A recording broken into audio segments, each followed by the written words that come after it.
Hello दोस्तों, आप सब कैसे हैं। आपका मेरे YouTube चैनल में स्वागत है। तो आइए आज शुरू करते हैं सी टेट का प्रीवियस ईयर क्वेश्चन, जो कि बहुत ही महत्वपूर्ण होता है। हर साल कुछ न कुछ क्वेश्चंस रिपीट ज़रूर होते हैं, तो हमको प्रीवियस ईयर क्वेश्चन ज़रूर पढ़ के जाना चाहिए। उससे जो पहली बार एग्ज़ाम दे रहे होंगे स्टूडेंट, उनके लिए सबसे ज़्यादा लाभदायक रहेगा। और इससे कुछ न कुछ क्वेश्चंस ज़रूर रिपीट होते हैं। तो आइए शुरू करते हैं दोस्तों। सबसे पहले हम लोग सीडीपी का क्वेश्चन सॉल्व करेंगे और देखेंगे कि किस तरह आते हैं क्वेश्चन। पेपर हमेशा ऑफलाइन हो रहा है। तो आइए शुरू करते हैं दोस्तों ये क्लास। तो देखेंगे सबसे पहले बाल विकास व शिक्षा शास्त्र। तो इसमें है देखिए, निम्नलिखित कथनों को पढ़िए तथा सही विकल्प का चयन कीजिए। कथन है, शिक्षकों को विद्यार्थियों में विशेष जाति समूहों के बारे में रूढ़वादिता को तोड़ने के लिए कड़ी मेहनत करनी चाहिए। कारण, शिक्षा का एक प्रमुख उद्देश्य विद्यार्थियों को समालोचनात्मक आत्मचिंतन के लिए प्रोत्साहित करना है। तो इसमें ऑप्शन दिया है, 4 ऑप्शन रहेंगे। जो पहली बार एग्जाम देने जा रहे हैं वो देख भी लें कि कैसा पेपर आता है। पेपर हमेशा ऑफलाइन होगा। देखिए, पहला है ए सही परंतु आर गलत। दूसरा है ए और आर दोनों गलत। तीसरा है ए और आर दोनों सही तथा आर ए की सही व्याख्या है। और चौथा है ए और आर दोनों सही परंतु आर ए की सही व्याख्या नहीं करता। तो इसका राइट आंसर है चौथा नंबर। अगला क्वेश्चन दूसरा है, निम्नलिखित में से कौन सा आंतरिक अभिप्रेरणा का उदाहरण है। पहला है शिक्षक को प्रभावित करने के लिए परियोजना को पूरा करना। दूसरा है डांट से बचने के लिए पढ़ाई करना। तीसरा है पुरस्कार राशि के लिए एक प्रतियोगिता में भाग लेना। चौथा है व्यक्तिगत आनंद के लिए एक वाद्य यंत्र बजाना। तो इसका राइट आंसर है व्यक्तिगत आनंद के लिए एक वाद्य यंत्र बजाना। नेक्स्ट क्वेश्चन है, निम्नलिखित कथन में विकास के किस सिद्धांत को दर्शाया गया है। जो बच्चे अपने शुरुआती वर्षों में भी भाषा सीखने के लिए अनुकूल वातावरण से वंचित रहते हैं, उन्हें बाद के जीवन में भाषा चुनने में थोड़ी कठिनाई होती है। पहला है भाषा का विकास पूरी तरह आनुवंशिकी पर निर्भर है। दूसरा है विकास अभिव्यक्त और अप्रत्याशित होता है। भाषा के विकास का एक संवेदनशील काल है। चौथा है भाषा और अनुभूति जटिल रूप से परस्पर संबंधित है। इसका राइट आंसर है भाषा और अनुभूति जटिल रूप से परस्पर संबंधित।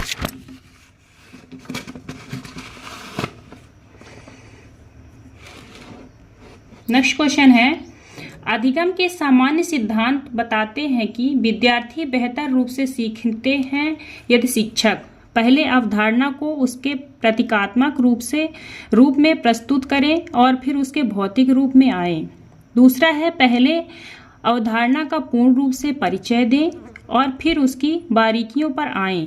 तीसरा है पहले तर्क और कारण के संदर्भ में अवधारणाओं पर चर्चा करें और फिर विचारों को सत्यापित करने का अवसर दें। चौथा है पहले उस पर चर्चा करें जिसके बारे में विद्यार्थी को नहीं पता है और फिर उस पर आएं जो विद्यार्थी को पहले से जानते हैं। तो इसका राइट आंसर है पहले अवधारणा को उसके प्रतीकात्मक रूप में प्रस्तुत करें और फिर उसके भौतिक रूप पर आएं। अगला क्वेश्चन है, क्वेश्चन नंबर 5 है, एक शिक्षिका अपने विद्यार्थियों को अधिसंज्ञानात्मक कौशल विकसित करने में मदद करना चाहती है। निम्नलिखित में से कौन सी रणनीति सबसे प्रभावी होगी। पहला है विद्यार्थी को अभिप्रेरित करने के लिए लगातार ग्रेड और प्रतिपुष्टि प्रदान करना। दूसरा है विद्यार्थियों को याद करने के लिए पाठ सौंपना और उन्हें पाठ्यपुस्तक से जानकारी दोहराने के लिए प्रोत्साहित करना। तीसरा है विद्यार्थियों को सभी सीखने के कार्यों के लिए विस्तृत और निर्देशात्मक निर्देश प्रदान करना।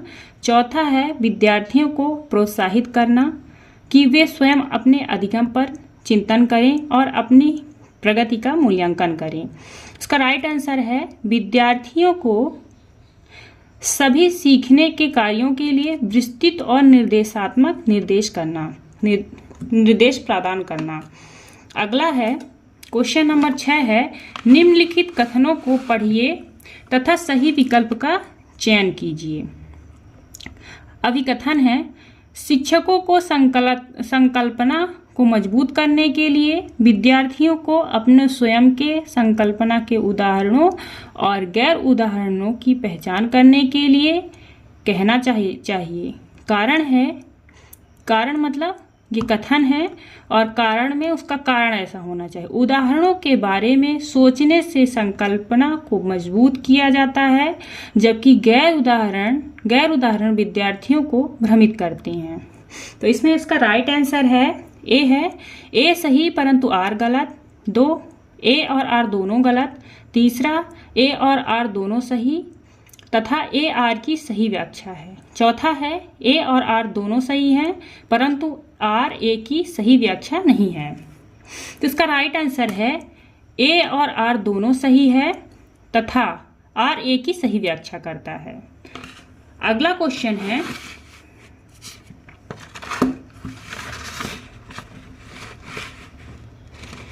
क्वेश्चन है, माध्यमिक कक्षाओं में अधिगम के लिए एक अनुकूल कक्षा का वातावरण है। बिंदी बिंदी पर केंद्रित होता है। पहला है सजा और शर्मिंदगी के डर। दूसरा है प्रतिस्पर्धी लोकाचार। तीसरा है अनुबंध तथा पुनर्वलन। चौथा है सहकारी अधिगम। तो इसका राइट आंसर है अनुबंध और पुनर्वलन। अगला क्वेश्चन है, जटिल समस्याओं से जूझ रहे अमन के समस्या समाधान कौशल विकसित करने में एक शिक्षक किस प्रकार मदद कर सकता है। पहला है उसे मंथन करने और विचार उत्पन्न करने के लिए प्रोत्साहित करके, उसे प्रयोग करने और जोखिम लेने से प्रोत्साहित करके। तीसरा है उसे उत्तर प्रदान करके। चौथा है उससे कहकर कि वह समस्या को सुलझाना छोड़ दे। इसका राइट आंसर है उसे मंथन करने और विचार उत्पन्न करने के लिए प्रोत्साहित करके। नेक्स्ट क्वेश्चन है, बोध आधारित शिक्षण का अंतर्निहित सिद्धांत यह विश्वास है कि पहला है शिक्षार्थियों की क्षमताएं एवं आवश्यकताएं विविध है, जिन्हें मानक निर्देशों पर ध्यान केंद्रित किए बिना पूरा नहीं किया जा सकता। दूसरा है ऐसा करने के लिए एक सुविधाजनक वातावरण प्रदान किए जाने पर शिक्षार्थी ज्ञान का निर्माण कर सकते हैं। तीसरा है शिक्षार्थी कम जानते हैं और शिक्षण में विद्यार्थियों के लिए तथ्यों का प्रसारण मिलता है। चौथा है शिक्षार्थी निष्क्रिय प्राप्तकर्ता और शिक्षक के पास सही ज्ञान है। इसका राइट आंसर है ऐसा करने के लिए एक सुविधाजनक वातावरण प्रदान किए जाने पर शिक्षार्थी ज्ञान का निर्माण कर सकते हैं। अगला है क्वेश्चन नंबर 10 है, वह विद्यार्थी जो पठन कौशल से जूझ रहे हैं को पढ़ना सिखाया जा सकता है। पहला है उन्हें कई विकर्षणों में अध्ययन करने के लिए प्रोत्साहित करके, सुधारात्मक पठन सुनिश्चित करने के लिए सख्त दंड के उपयोग के माध्यम से। तीसरा है प्रणालीगत ध्यानात्मक प्रशिक्षण के माध्यम से। चौथा है उच्च ग्रेड स्तर के पठन ग्रंथ प्रदान करके। इसका राइट आंसर है तीसरा प्रणालीगत ध्यानात्मक प्रशिक्षण के माध्यम से। नेक्स्ट क्वेश्चन है क्वेश्चन नंबर 11। क्वेश्चन नंबर 11 देखेंगे, निम्नलिखित में से कौन सा समूह उन विशिष्टताओं को सही ढंग से उल्लेख करते हैं जो प्रभावशाली विद्यार्थियों और कक्षा में अन्य विद्यार्थियों के बीच आमतौर पर भिन्न होते हैं। तो पहला है समझ की अग्रवर्ती गहनता, दूसरा है सीखने की तेज गति, तीसरा है समझ के लिए दूसरों पर अधिक निर्भरता, चौथा है शारीरिक विकास की तेज गति। सही विकल्प का चयन कीजिए। पहला है ए बी और सी, तीसरा है बी सी डी, तीसरा है ए और बी, चौथा है बी और सी। इसका राइट आंसर है ए और बी, समझ की अग्रवर्ती गहनता और दूसरा है सीखने की तेज गति। अगला क्वेश्चन है श्रवणबाधिता के संबंध में निम्नलिखित में से कौन सा सही कथन है। पहला है श्रवणबाधिता बच्चे के प्रभावी ढंग से संवाद करने की क्षमता को प्रभावित कर सकती है। दूसरा है बच्चे के पास तेज आवाजें करके बच्चे की सुनने की क्षमता या श्रवणबाधिता का विश्वसनीय तौर पर परीक्षण किया जा सकता है। तीसरा है श्रवणबाधिता हमेशा कान की किसी शारीरिक समस्या के कारण होते हैं। अगला है सभी श्रवणबाधिता वाले बच्चों को संवाद करने के लिए सांकेतिक भाषा साइन लैंग्वेज अर्थात का उपयोग करने की आवश्यकता होती है। तो इसका राइट आंसर है श्रवणबाधिता बच्चे के प्रभावी ढंग से संवाद करने की क्षमता को प्रभावित कर सकती हैं। अगला क्वेश्चन है नेक्स्ट क्वेश्चन नंबर 13, समावेशन के संदर्भ में पाठचर्या सीखने की अपेक्षाएं डैश में समान हैं जबकि डैश में भिन्न हैं। तो इसका पहला है संवर्धन और गतिवर्धन, दूसरा है गतिवर्धन और संवर्धन, तीसरा है समायोजन और संशोधन, तीसरा है संशोधन और समायोजन। तो इसका राइट आंसर है संशोधन और समायोजन। नेक्स्ट क्वेश्चन है संचारवादी सिद्धांतकारों के अनुसार निम्नलिखित में से कौन सा कथन सही नहीं होगा। पहला है ज्ञान व्यक्तिपरक है, दूसरा है प्रभावी अधिगम सुनिश्चित करने के लिए विद्यार्थियों को बाहरी रूप से प्रेरित करने की आवश्यकता होती है। और अगला है ज्ञान बहुलवादी और बहुविधि है। विद्यार्थी अपने सामाजिक और सांस्कृतिक संदर्भ में ज्ञान की रचना करते हैं। तो इसका राइट आंसर है ऑप्शन 2, प्रभावी अधिगम सुनिश्चित करने के लिए शिक्षार्थियों को बाहरी रूप से प्रेरित करने की आवश्यकता होती है। अगला है क्वेश्चन नंबर 15। क्वेश्चन नंबर 15 में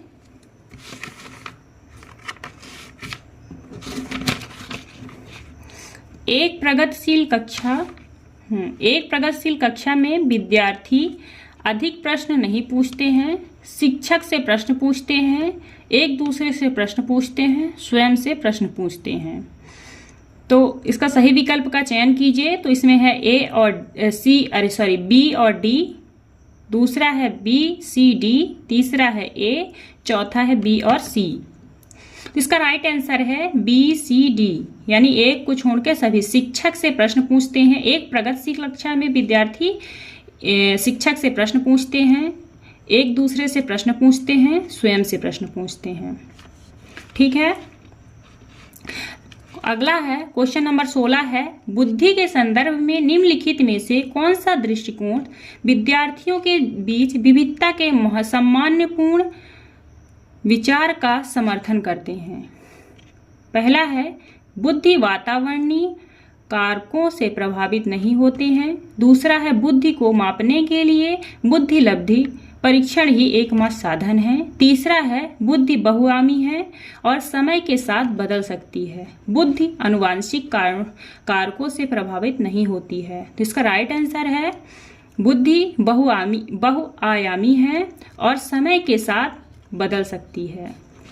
अगला क्वेश्चन है क्वेश्चन नंबर 17, पुल्लिंग या स्त्रीलिंग होने से जुड़ी अपेक्षाओं को डैश कहा जाता है और इन्हें डैश सीखा जाता है। पहला है जेंडर भूमिकाएं बाल्यावस्था की सभी अवस्थाओं से लेकर वयस्कता में भी, दूसरा है जेंडर रूढ़वादिता केवल मध्य बाल्यावस्था के दौरान, तीसरा है जेंडर, पूर्वाग्रह मुख्य रूप से प्रारंभिक बाल्यावस्था के दौरान। तीसरा है जेंडर, स्थिरता प्रारंभ में किशोरावस्था के दौरान। तो इसका राइट आंसर है जेंडर रूढ़वादिता केवल मध्य बाल्यावस्था के दौरान। नेक्स्ट क्वेश्चन है क्वेश्चन नंबर 18। लॉरेंस कोहल वर्ग के सिद्धांत की आलोचना कैरल गिलिगन द्वारा। पहला है नैतिक तर्क में लैंगिक भिन्नताओं की उपेक्षा करने के लिए की गई है। दूसरा है नैतिक विकास का एक चरण सिद्धांत प्रस्तुत करने के लिए की गई है। तीसरा है वास्तविक जीवन की स्थितियों के माध्यम से तथ्यों को एकत्र करने के लिए की गई, विश्लेषण के मात्रात्मक तरीकों को लागू नहीं करने के लिए की गई है। तो इसका राइट आंसर है नैतिक तर्क में लैंगिक भिन्नताओं की अपेक्षा करने के लिए की गई है। नेक्स्ट क्वेश्चन है निम्नलिखित में से किसने सामान्य बुद्धि की अवधारणा की आलोचना की और बुद्धि का एक वैकल्पिक सिद्धांत प्रस्तावित किया। पहला है जीन पियाजे, दूसरा है लेव वायोस्की, तीसरा है चार्ल्स स्पीयरमैन, चौथा है हावर्ड गार्डनर। तो इसका राइट आंसर है हावर्ड गार्डनर। अगला क्वेश्चन है क्वेश्चन नंबर 20। इसमें आइए देखते हैं समावेशी शिक्षा में क्या शामिल है। पहला है सभी शिक्षार्थियों के लिए मानक पाठ्यचर्या, दूसरा है विशेष आवश्यकता वाले शिक्षार्थियों को केवल व्यावसायिक शिक्षा का प्रावधान, तीसरा है व्यक्तिगत अंतरों की पहचान के परिणाम स्वरूप पाठ्यचर्या में लचीलापन, चौथा है विद्यार्थियों का उनकी योग्यताओं के आधार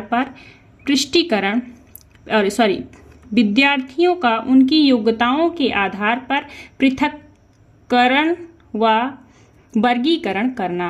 तो इसका राइट आंसर है सभी शिक्षार्थियों के लिए मानक पाठ्यचर्या। नेक्स्ट क्वेश्चन है क्वेश्चन नंबर 21। समालोचनात्मक चिंतन में प्रमाण की क्या भूमिका होती है। तो इसका पहला ऑप्शन है प्रमाण का तार्किक और सुनियोजित रूप से मूल्यांकन किया जाना चाहिए। अगला है समालोचनात्मक चिंतन के लिए प्रमाण अप्रासंगिक होते हैं। तीसरा है व्यक्तिगत राय के पक्ष में प्रमाण की उपेक्षा की जानी चाहिए। चौथा है प्रमाण को बिना विश्लेषण के स्वीकार किया जाना चाहिए। इसका राइट आंसर है प्रमाण का तार्किक और सुनियोजित रूप से मूल्यांकन किया जाना चाहिए। अगला क्वेश्चन है क्वेश्चन नंबर 22। निम्नलिखित में से कौन सा प्रश्न बच्चों के समालोचनात्मक व रचनात्मक चिंतन को बढ़ावा देते हैं। पहला है पानी के बचाव के लिए सबसे अच्छा तरीका कौन सा हो सकता है और क्यों। दूसरा है आपके देश में कुल कितने राज्य और कितनी राजधानियां हैं। चौथा है आपके देश का नाम व मानचित्र पर उसकी भौगोलिक स्थिति क्या है। चौथा है आपके शहर में पानी कहाँ से आता है। तो सबसे सटीक आंसर इसका ये होगा ऑप्शन नंबर 1। पानी के बचाव के लिए सबसे अच्छा तरीका कौन सा हो सकता है और क्यों। नेक्स्ट क्वेश्चन है क्वेश्चन नंबर 23।